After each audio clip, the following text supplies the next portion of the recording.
It is the voice of Indiana County, WCCS 101.1 FM and AM 1160. Good morning, and thanks so much for being with us. 9:47, 13 away from the top of the hour. There have been many different positions, different jobs and occupations that have been under assault here in the last several years, but probably right there at the top of the list is the job of police officer. You talk about a job that's never been easy and is getting more and more difficult and less respect. Probably police officer would be at the top of that list. Well, we want to talk today to retired New York Police Department Lieutenant Commander Joe Cardinale about that this morning. And the trigger for this is an appearance at a university in the New York City neighborhood, SUNY Brockport, where they're hosting a man who killed 2 police officers and served 50 years in jail, in prison for it, and is now being welcomed as a speaker at this university and being termed a political prisoner, which, according to Joe Cardinale, is just a little bit over the line, and maybe a lot. Our conversation brought to you by Marcus & Mack, a law firm representing injured people. It's not an easy way to characterize it, Joe, but it might just be more than just a little bit accurate, huh? Oh, it's spot on accurate, and the college actually reeled it back a little bit, but it's a little too late for that. The fact that a retired police chief from that town who taught for 22 years thereafter resigned his position says it all. He just can't take it anymore.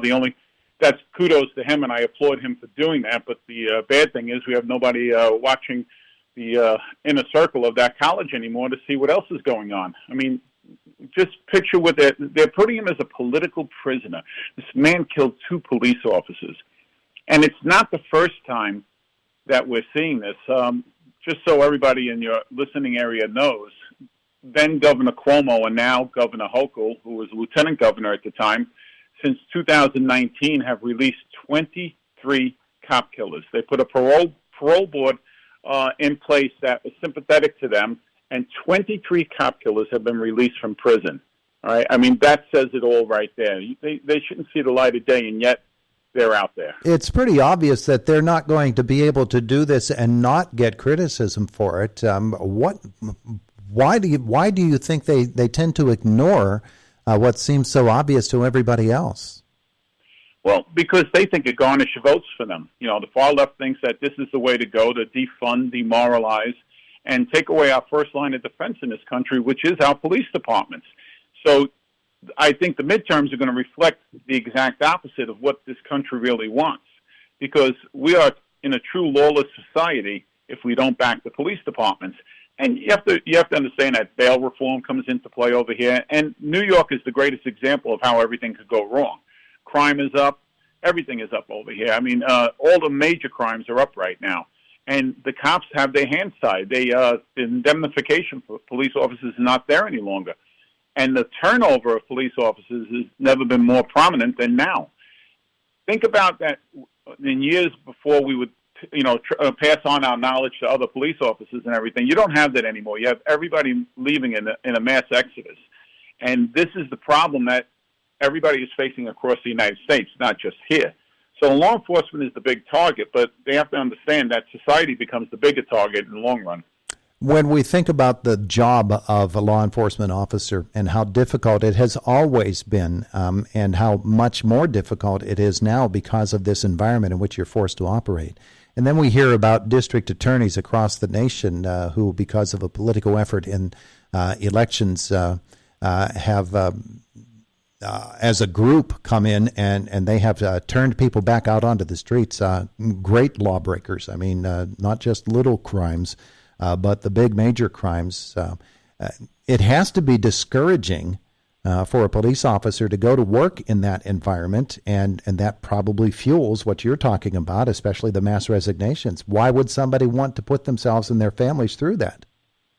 They don't, and that's why we have, and here's the worst part of it, they're going to scrape the bottom of the barrel to get police officers to even take the job, and you're going to have criminals within the justice system as well. When you have the prosecutors doing exactly what you just stated, that they're refusing to do their jobs. And the sad part there is that most of these prosecutors are indemnified from civil prosecution, well, civil lawsuits and everything. And this goes on, so they have nothing to lose by going, pushing their far left agenda. So people have to be very aware of who they're voting into office. And I also think that police commissioners in any town should be an elected position, not somebody appointed by somebody who wants their agenda furthered within that department. So we need to start changing things, and it starts at the local level. You need to start putting the people in that matter. Every election has consequences, and this is a result of it. When you have the far left cities where the crime is rampant and there's no denying it, you go across the United States, Seattle, California, and you see these far left states and counties and municipalities that the crime rate is through the roof. And it's not by chance. It's because of their agenda. And yet they'll surround themselves with a police contingent like Lightfoot does in Chicago, to make sure they're safe. But the general public, look at Chicago. It's a disgrace what's going on over there. When's it going to change? When are they going to realize that she is not the answer, all right? That administration is not the answer, nor is it in New York right now with what's going on across the state. We're seeing escalating violence in Pittsburgh as well. We're in a smaller town here. Our town is about 15,000 people with the university, and you can add another 10,000 or so to that. So we're a very tiny town in comparison, especially to New York City. Does the attitude that we're finding in the big cities and the problems there, do they have a manifestation in smaller towns like ours? Absolutely. It resonates across the country, and you may not see it on the level that the largest cities see it. We have the largest police department in New York City. We're 35,000 strong, and that's dwindling. All right, but how strong can we be? If everybody across the nation looks at New York City and says, wow, if it goes wrong on a large scale like that, what can happen to my town? But the advantage you have in your small towns, and I applaud them, is they have the ability to elect people that can make the difference on that level and try to keep, your town safe. It's the same thing as what goes on in the wars that are going on right now. You have to protect your individual city, and you put the people in that make the difference to do that. Over here, it's just the left leading the left leading the left. And you just can't get a break over here. I'm hoping that the new police commissioner can make the difference in New York City.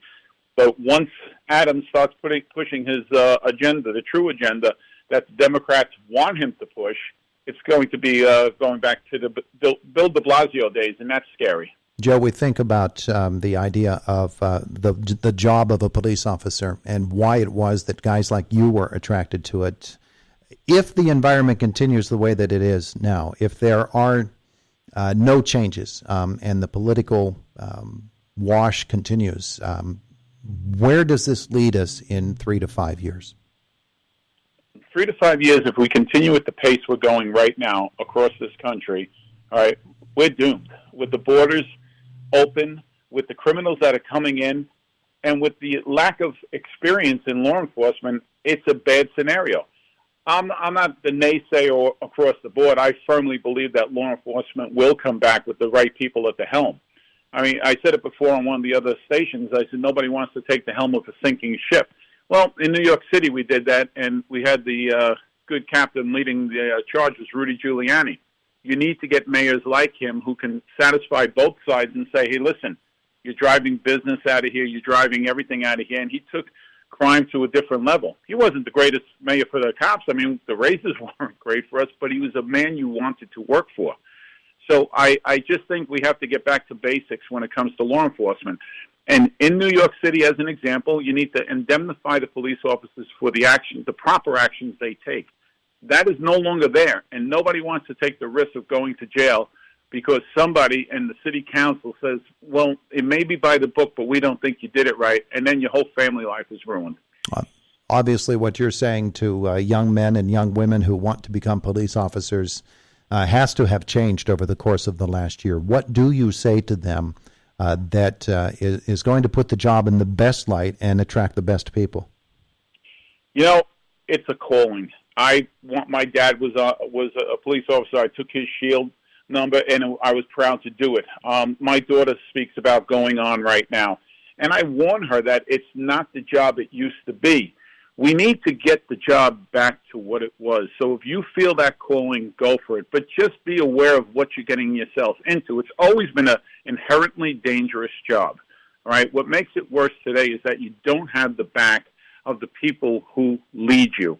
And that has to change. And I think once that changes and it becomes the coveted job it used to be, and it goes across, because everybody wanted to be the NYPD. How many shows have been done about it? I mean, it's a great job. It was a great job. We need to make it a better job than it is right now, because as it stands now, I do not see the hordes driving to get into this job the way it used to be.